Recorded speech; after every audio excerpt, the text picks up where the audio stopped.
Hello everyone. Let's begin with chapter number 3 of class 8 Civics NCERT. The chapter is about parliament. The chapter states why do we need a parliament? Parliament हमें क्यों चाहिए? इस chapter में हम ये पढ़ेंगे. So India में parliamentary system है. पार्लियामेंट्री सिस्टम हमने इससे अडॉप्ट किया था क्योंकि इस सिस्टम से हम थोड़े बहुत हम वाकिफ़ थे. हम थोड़ा बहुत इस सिस्टम के बारे में जानते थे because of British rule. Okay, so parliament का बेसिकली काम क्या होता है? देखो, हमने इससे पहले वाले चैप्टर्स में एक कंसेप्ट पढ़ा था, separation of powers. Separation of power के बारे में हमने पढ़ा था. Separation of power basically set की पावर्स को 3 जगह पे डिवाइड किया जाएगा. ये हॉरिजॉन्टल डिस्ट्रीब्यूशन होता है. ये आपका हॉरिजॉन्टल डिस्ट्रीब्यूशन होता है.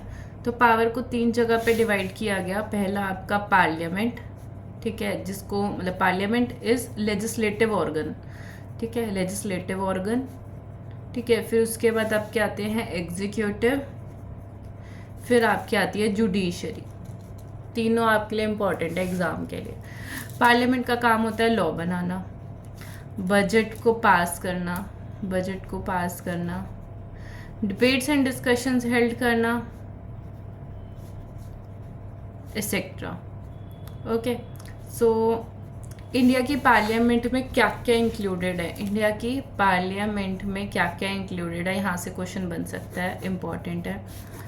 लोकसभा है आपकी, राज्यसभा है, एंड ऑल्सो प्रेसिडेंट है. President is an integral part of parliament.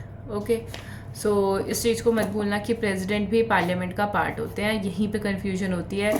अगर ऐसे आ जाता है Parliament consists of only Lok Sabha and Rajya Sabha, then the statement is wrong because Parliament also consists of the President. Okay, now let's see things one by one and get to know about the chapter.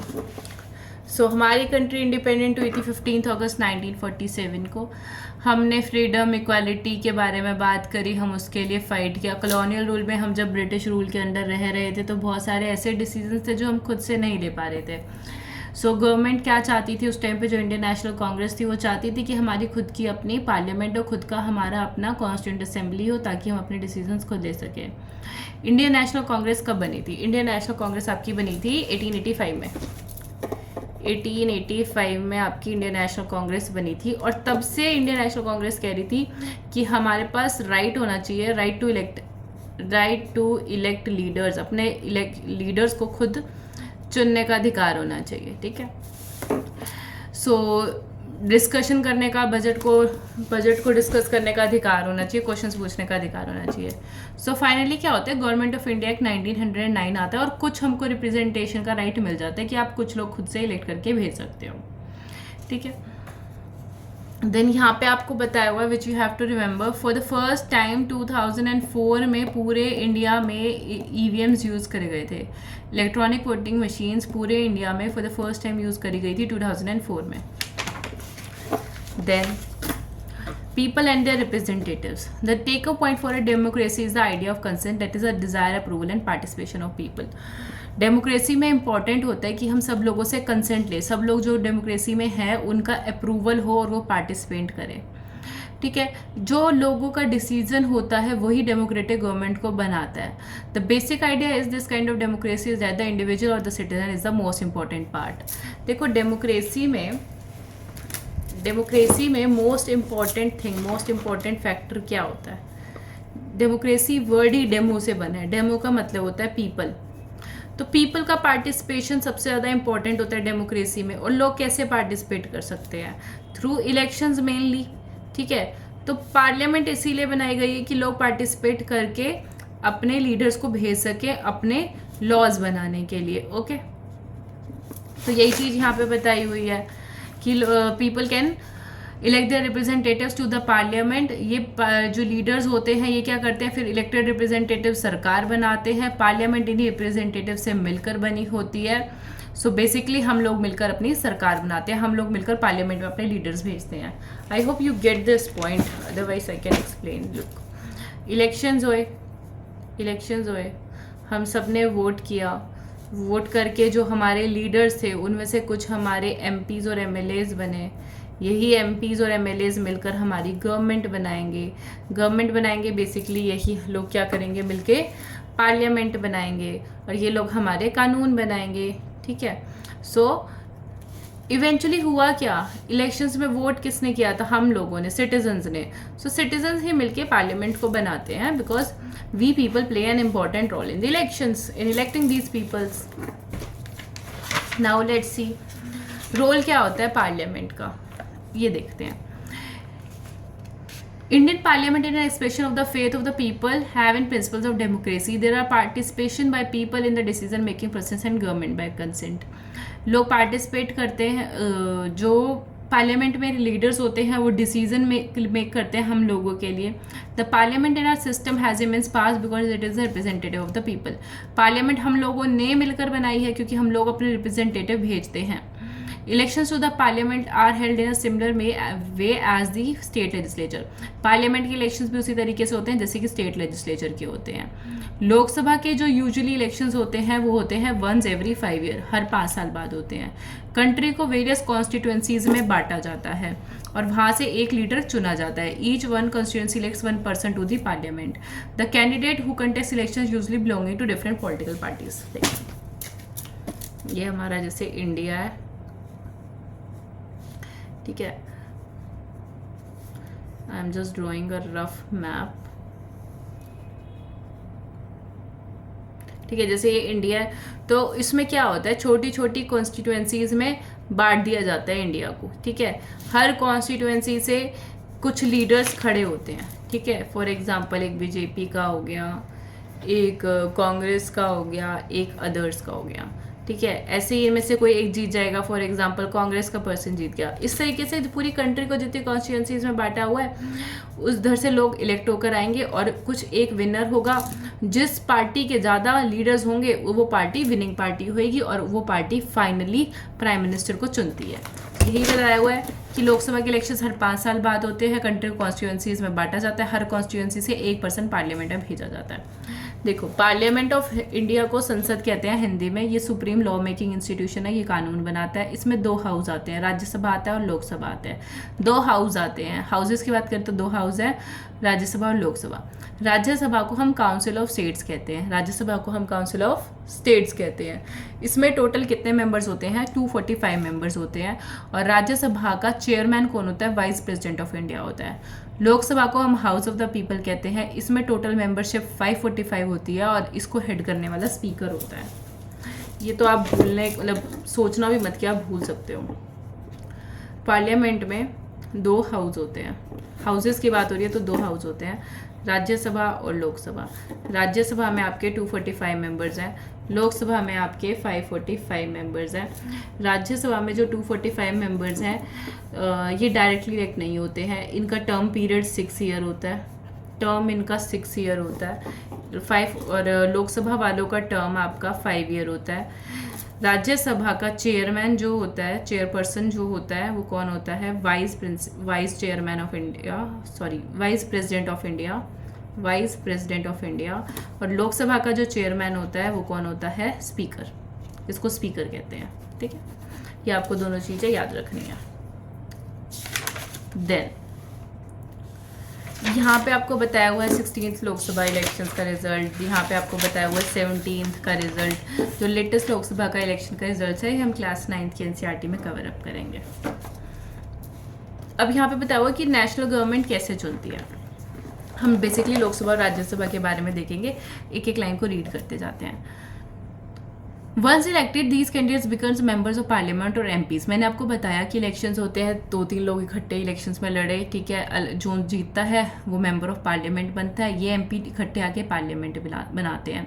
Once elections to the parliament have taken place, the parliament needs to perform the following functions. अब parliament के क्या क्या काम है। Now let's see how the national government is elected. देखो, parliament of India में president, Rajya Sabha और लोकसभा आते हैं। जैसे कि मैंने आपको बताया था कि तीनों चीज़ें आती है, प्रेसिडेंट, राज्यसभा और Lok Sabha.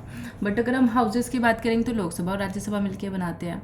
After the Lok Sabha elections, Lok Sabha elections के बाद क्या करी जाती है, एक लिस्ट बनाई जाती है कि कितने मेंबर्स कौन कौन सी पॉलिटिकल पार्टी से बिलोंग करते हैं। जिस पॉलिटिकल पार्टी के सबसे ज़्यादा एमपी होते हैं वही सरकार बनाती है, ठीक है, वही वाली सरकार बनाती है। लोकसभा में 543 सीट्स हैं, 543 इलेक्टेड पर्सन्स होते हैं। यहाँ पे बताया हुआ है कि 2 एंग्लो इंडियंस को नॉमिनेट किया जाता है। देखो अब एंग्लो इंडियंस को नॉमिनेट नहीं किया जाता। इस चीज़ को समझो, लोकसभा में 543 इलेक्शन से आते थे, ठीक है, 2 एंग्लो इंडियन आते थे। एंग्लो इंडियन मतलब कि वो लोग जो ब्रिटिश एंसेस्ट्री से बिलोंग करते थे, बट अब वो इलेक्ट नहीं करे जाते, ठीक है। इसकी डेफिनेशन हम पढ़ेंगे क्लास 9th में। एंग्लो इंडियंस आते थे, ठीक है, इनको नॉमिनेट किया जाता था, नियुक्त किया जाता था। अब ये नहीं आते क्योंकि 104th कॉन्स्टिट्यूशनल अमेंडमेंट एक्ट आई, जिन्होंने इसको हटा दिया। 100 से लेके जितनी भी अभी तक अमेंडमेंट्स हुई हैं, कि आपको पता होनी चाहिए, ये आपको मैं लिस्ट में दे दूंगी इस चैप्टर के बाद। 104 से एंग्लो इंडियंस को हटाया गया। आगे देखते हैं। To have a majority a party should have at least half the number 272 members और मोर। अगर हमको सरकार बनानी है तो लोकसभा में हमारे पास कम से कम कितनी सीट्स होनी चाहिए? 272। रिमेंबर दिस नंबर, आधी तो होनी ही चाहिए। अगर आप इसको डिवाइड करोगे 2 से तो 271.5 आएगा। 271.5 आएगा तो 272 सीट्स कम से कम होनी चाहिए, 272 मेंबर्स कम से कम होने चाहिए। अपोजिशन कौन सी होती है? जो भी सरकार नहीं बना पा रही वो सारी अपोजिशन पार्टीज होती हैं। The largest among these parties called the opposition party. Opposition party कौन सी होती है? अपोजिशन पार्टी वो होती है, एक तो पार्टी होगी जिसके सबसे ज़्यादा सीट्स होंगे, जो सेकंड नंबर पे आएगी उसको हम अपोजिशन पार्टी कहेंगे, ठीक है। बट सारी सरकार जो अपोजिट में खड़ी हैं उसको हम क्या कहते हैं? अपोजिशन पार्टीज, ठीक है। तो उसके बाद एग्जीक्यूटिव का क्या काम है? एग्जीक्यूटिव वो लोग होते हैं जिनका काम होता है कि जो भी कानून बनाया है पार्लियामेंट ने उसको इम्प्लीमेंट किया जाए। Executive is often what we have in mind when we use the term government. जाता है जब भी हम गवर्नमेंट की बात करते हैं तो हम सोचते हैं कि एग्जीक्यूटिव्स की बात करी जा रही है। देखो आगे इंपॉर्टेंट है, the prime minister of India is the leader of the ruling party in the Lok Sabha. Prime minister जो है इंडिया का वो क्या होता है? लीडर है किसका? रूलिंग पार्टी का लोकसभा में। इसको समझते जाओ, अगर किसी को क्लियर नहीं है, कॉमर्स बैकग्राउंड वालों के लिए तो बहुत इंपॉर्टेंट है। पार्लियामेंट है, ठीक है, अभी हमने देख रहे थे पार्लियामेंट के बारे में, हमने देखा लोकसभा के बारे में।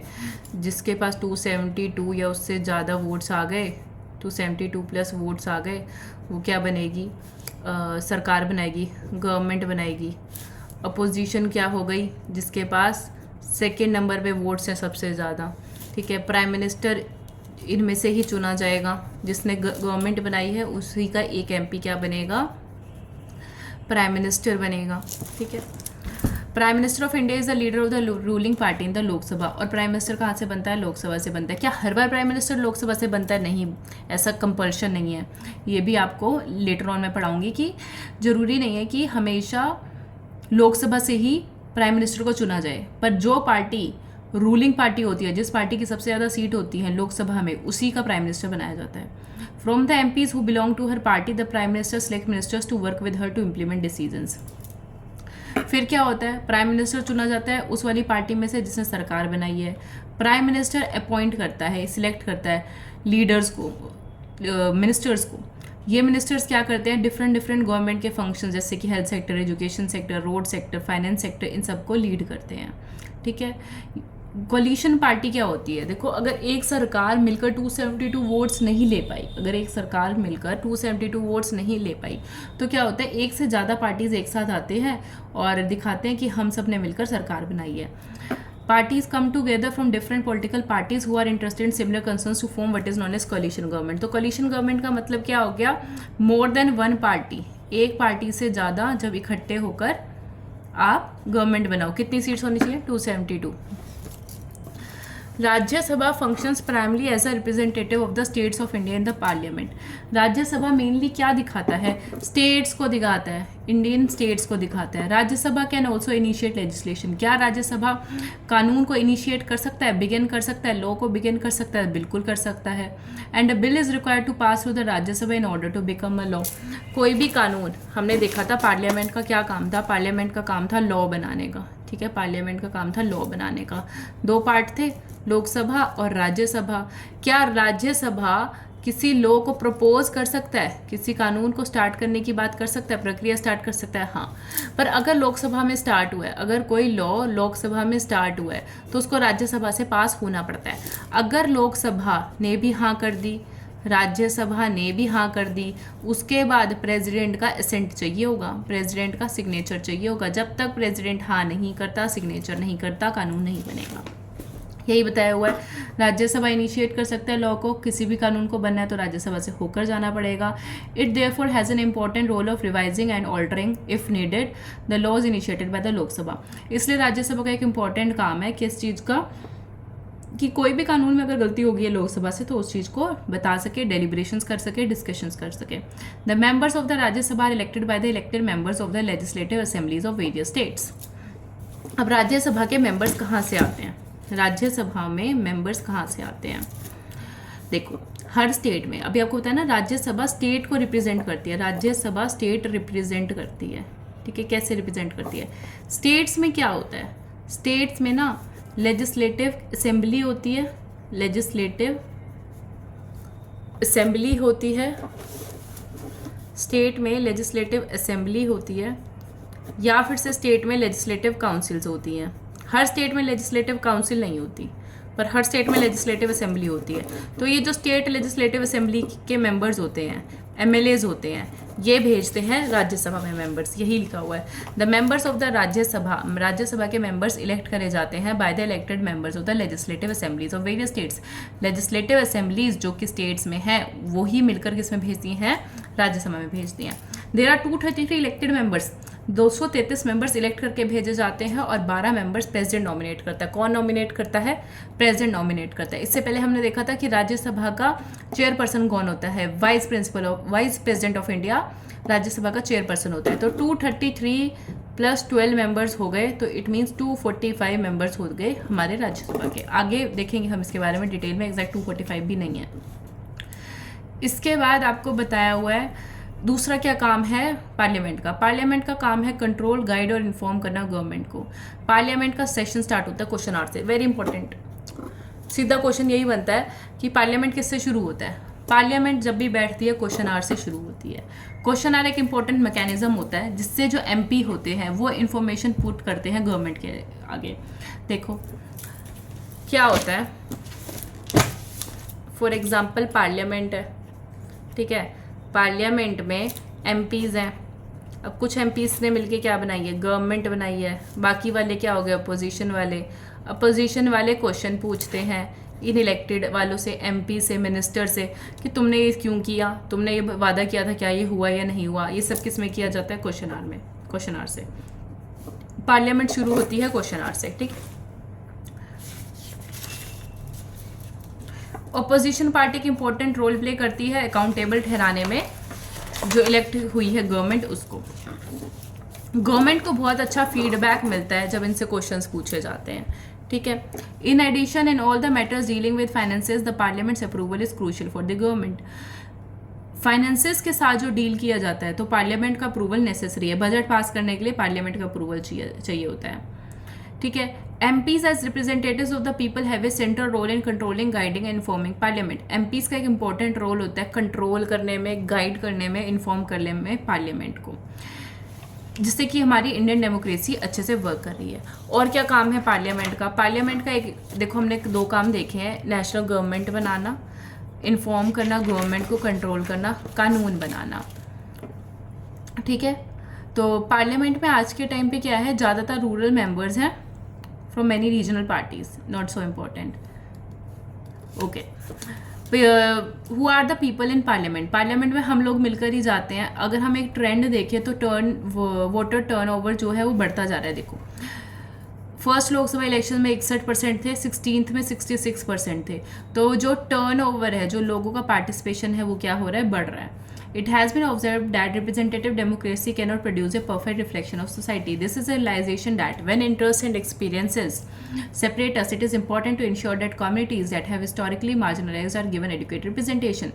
कुछ ऐसी सीट्स हैं जो SC STs के लिए रिजर्व करी गई हैं, आदिवासीज के लिए रिजर्व करी गई हैं, सो डैट उनको एडिक्वेट रिप्रेजेंटेशन मिल सके। तो यही बताया हुआ है कि हमने कुछ लोगों को जिनको रिप्रेजेंटेशन मिलने के कम चांसेस थे उनके लिए कॉन्स्टिट्यूएंसीज रिजर्व करी गई हैं। 60 साल पहले सिर्फ 4% MP जो थे वो वुमेन थे, आज के टाइम पे 11% वुमेन जो है वो MPs हैं। अप्रूवल का मतलब होता है सहमति देना किसी चीज़ के लिए। कॉलिशन का मतलब होता है ग्रुप में आना और सरकार बनाना। अनरिजॉल्व मतलब कोई एक इशू है जिस पे मतलब कि एक पर्टिकुलर पॉइंट पे सोल्यूशन नहीं निकला है, ठीक है, अनरिजॉल्व है। तो यही था बस इस चैप्टर में। आपको मैं सारी अमेंडमेंट जो 100 के बाद हुई हैं वो सारी मैं आपको ये दे दूँगी लिख के, वो आपके लिए इम्पॉर्टेंट है। और जो नेशनल पार्टीज़ अब है इसके बारे में हम क्लास 9th की बुक में देखेंगे। Still if you have any doubt in this chapter please feel free to ask.